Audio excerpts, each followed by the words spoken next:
Ladro, se sei ladro, ti do un consiglio. Qua in Sardegna noi non abbiamo bisogno di tagliarti la manina se rubi le cose, capito? No. Noi qua in Sardegna abbiamo un dono.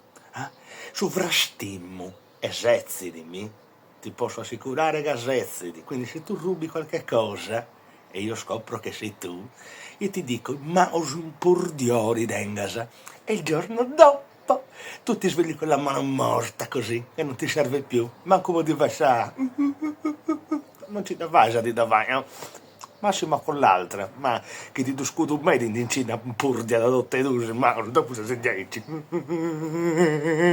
Quindi che non rubare niente.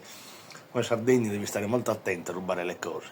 Anzi, qui in Sardegna devi stare attento a fare qualsiasi cosa, capito? Per Tadeu ti scudo sovrastimmo e appiccicata, ti posso garantire che appiccicata, qualsiasi parte del corpo, capito? Che siano gli occhi, le mani, le gambe, i gangas, tutto. Sono stato chiaro?